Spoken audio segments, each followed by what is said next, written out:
Michael Vick was a true freshman at Virginia Tech 23 years ago, but today we're putting him in today's college football landscape to see how he'd handle better defenses and huge NIL deals. Coming onto the campus as a true freshman, it didn't take long for Vick to prove in practice that he should be the undisputed starter, and it really shouldn't be close. And after this long run with his legs showing off that he was not only the fastest quarterback on the team, but the fastest player on the team, he was a starter against our week 1 opponent, Old Dominion, and immediately he starts delivering lasers over the middle, but his teammates really aren't that good, and that ball was dropped. Fortunately, though, he's able to deliver a laser on a wheel route to the left side, and that was scored for a touchdown. It's a 7-7 ball game, and he uses his legs to be able to open up this corner route, and then is able to scramble up the middle, showing that he's willing to run in between the tackles. 21-7 here. Vick launches himself into the end zone, and we end up blowing out Old Dominion, and Vick has a great game. For Vick's new career to be considered a success, we have to win a Heisman Trophy, a conference championship, and a national title, something he wasn't able to do in real life. In just the second game of the season, Vick shows off how much of a dog he is, no pun intended. With a flick of the wrist, he launches the ball 55 yards downfield and shows why he's one of the best quarterback recruits in the entire nation. But we're down 1, and Vick's on a money drive, and he gets a little carried away, trying to make a really good play, and it gets picked off. And we just lost to one of the worst teams in college football, I'll be honest. We lost to a MAC team. This is a loss that we just can't afford to have. And then against Eastern Carolina, we throw another laser, but it's in the fourth quarter while we're down 17. And this is just another game that we cannot afford to lose if we're going to be a contending team. We're 1-2 now heading into the West Virginia game. And on the very first play, our coach dials up an absolute dot, but the wide receiver can't get over top of the defense like the play was designed for. And Vick ends up throwing a pick as a result of that. That is super frustrating. We're down 27 points. Vick is still playing his heart out, though. He's able to show off that he's one of the fastest and most dynamic running quarterbacks in the league, but we end up getting blown out by one of our biggest rivals, and that is really frustrating as we head into our game against number 11 ranked Pitt. They're coming to Virginia Tech, and we are just in a really bad spot in the season right now as we're 1-5, and that throw right there, though, and this play kind of makes me think that, hey, this might be a breakout game for Vick as we score a touchdown right there. Up 7-6, we throw another laser for another touchdown, and 14-14 before half, Vick rolls to the left side and throws off his back foot. We get horse-coddled right here, which is a load of BS, but it doesn't matter. Vick throws somebody off of him, and to tie the game up at 21, scrambles into the end zone. The next drive, we were down 3, but Vick's able to scramble and hit another touchdown and take the lead, and then this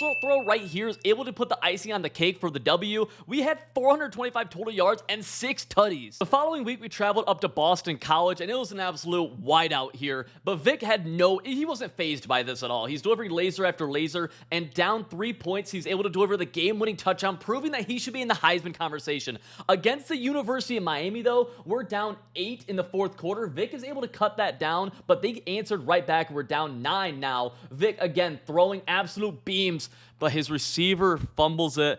And it was at that point that our season was now over. We weren't bowl eligible. And even though Vick broke a lot of school records, he knew he was entering the transfer portal. Between the stacked locker room and the crazy lucrative NIL deals, it was obvious that Tennessee was the right choice to make, where it wasn't too far away from home anyways. And Coach Heupel made it very clear that we were going to run an offense that was going to utilize Vick's talents to a fullest ability. And in the opening practices of the season, it was very obvious. They even installed a jet sweep throwback to Michael Vick that they thought was going to be able to be a one-play touchdown at some point in the season. For our opening game, we traveled to Austin, Texas to take on the number 8 ranked Longhorns, and we immediately had the offense firing on all cylinders. There was a big 4th and 6 that we got the go-ahead to go for, and Jimmy Holiday was open off the play action in the middle of the field for our first touchdown. The really cool thing about this offense is that even when everything would break down, Michael Vick had the green light to be able to make a play out of literally nothing. And looking at this wheel route on the right side, Vick was not only able to flick the ball 60 yards, but had pinpoint accuracy. One of the bad things about being a transfer quarterback for Vick, though, was that there was some miscommunications about the blocking, and we did take some bad sacks, but whenever the pass game would struggle, Vick was able to take off with his legs on designed quarterback run plays for huge yards. Up 7 in the fourth quarter, he tries to launch himself into the end zone, but ends up fumbling. Thankfully, Quinn Ewers was unable to capitalize on this as he overthrows his receiver on a corner route, and Vick decides to just basically say, hey, here's a little cherry on top. This is why I'm able able to do, and this is what my Tennessee offense is all about. He had 250 yards passing and 4 total touchdowns. We took on Army in the next week, and they really had no chance. The fact that they even allowed us to schedule them was hilarious, and Vick absolutely dotted them up. But the following week, we had to take on the number 6 Oklahoma Sooners. We were down 4 with just over a minute left, and Vick knew he had to make a play, so he rolled to the right side and found Jimmy Holiday, who did a lot of work after the catch, making somebody miss, but then he took a huge hit. There was no time for concussion protocol. We had to get to the line, and we were able to hit Brew McCoy all the way so close to the end zone. The clock was ticking down under 10 seconds. Vick faked the handoff and scrambled up the middle for the game-winning touchdown. And Vick had another career-defining moment against Florida the very next week, as we were the number 3 seed, but we were tied 7-7 in the third quarter. He threw one of the craziest passes I've ever seen from a quarterback for the touchdown. And now with the tie ball game, scrambling to the left side, he threw a laser up the right seam that was barely held onto, and for the win off his back foot again, he's able to hit his wide receiver for a game-winning touchdown. Vick was now leading the Heisman race as the number 1 quarterback and number 1 player in the entire nation. We had to play Georgia, and we were 5-0. Georgia was 3-1, so we were definitely the favorites, and Vick ripped off an early run for a huge gain that ended up with 7 on the board, but before a half, we found ourselves down 35-7. We thought we had somebody open deep down the middle of the field, but Vick underthrew it just a little bit, and the Georgia Bulldog defense was able to pick it off. Vick was going to fight, though. Down 17-35, he delivered a laser in the middle of the field to Jimmy Holiday, and then down 18 again, he threw another laser. The defense had a chance to get us back in the game, but on a 4th and 1, they gave it up, and ironically, the Dogs gave Vick the first L of his Tennessee career. The loss put us in a really weird spot in the SEC, where we were 7th, but we were also tied for 2nd, where a lot of people had just had 1 loss. We had a big game against South Carolina, and we absolutely blew them out, pretty much imposed our will with 1 billion yards on offense. But our next week was against those boys in the Crimson Tide. We had to play Alabama, and honestly, I was pretty impressed with how Michael Vick played, and the entire Tennessee offense up 7 in the third quarter. We delivered a laser for a touchdown, and then we piled it on, going up by as much as 20 points. This performance secured Vick the Heisman Trophy, which is one of our goals, but we still have to win the SEC, which we're the 3 seed, and we don't even get to play in the championship, so that has to wait until next season. But we did make the college football playoffs as the 3 seed. We had absolutely no issue against Ohio State, and in the fourth quarter, we were up 11, and this throw right here ended up breaking Peyton Manning's school record for the most passing yards in a season. Michael Vick was in really good company, and the team could not be happier to be moving on to the national championship against 14-0 Penn State. Tennessee started out with a jet sweep, throwing it back all the way across the field to Vick. This play hadn't been ran all year, and Vick picked up a block and cut it inside and showed off his speed in the national championship game for a touchdown to open the game off and to tie it at 7. Unfortunately, the good vibes kind of end right there as Vick threw a pick to Hardy,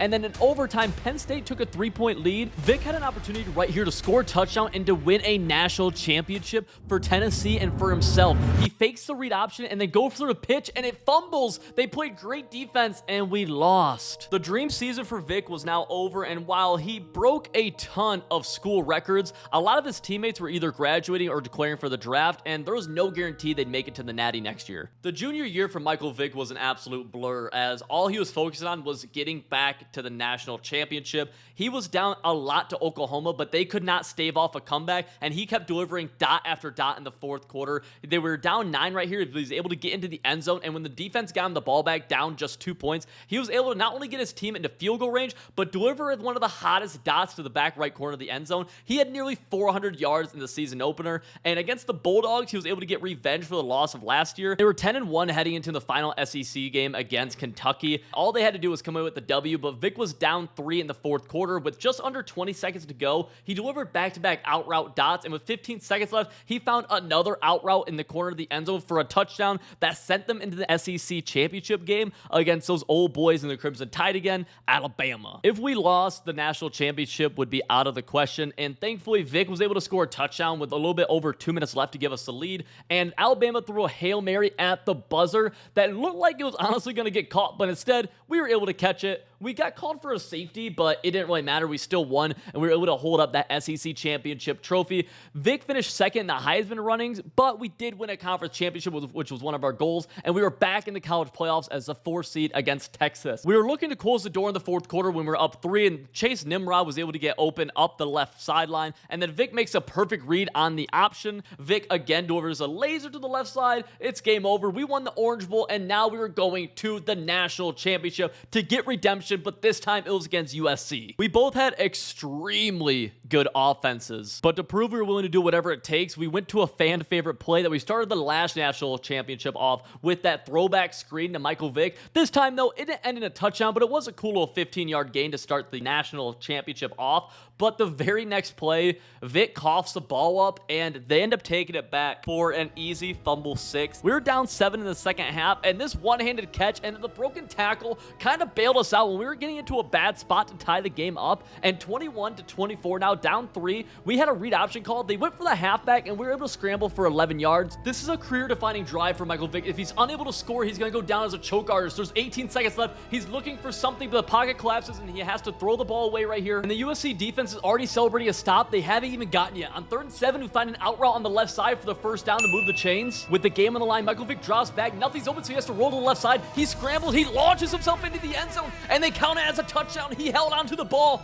and Tennessee becomes national champions. Vick broke multiple records throughout his short career at Tennessee, and now he is selected with the #1 overall pick for the Detroit Lions. And if you like that video, check out this one right here, where I started a road to glory with a 6'8" quarterback from a small town Michigan, and I make him a 5-star prospect.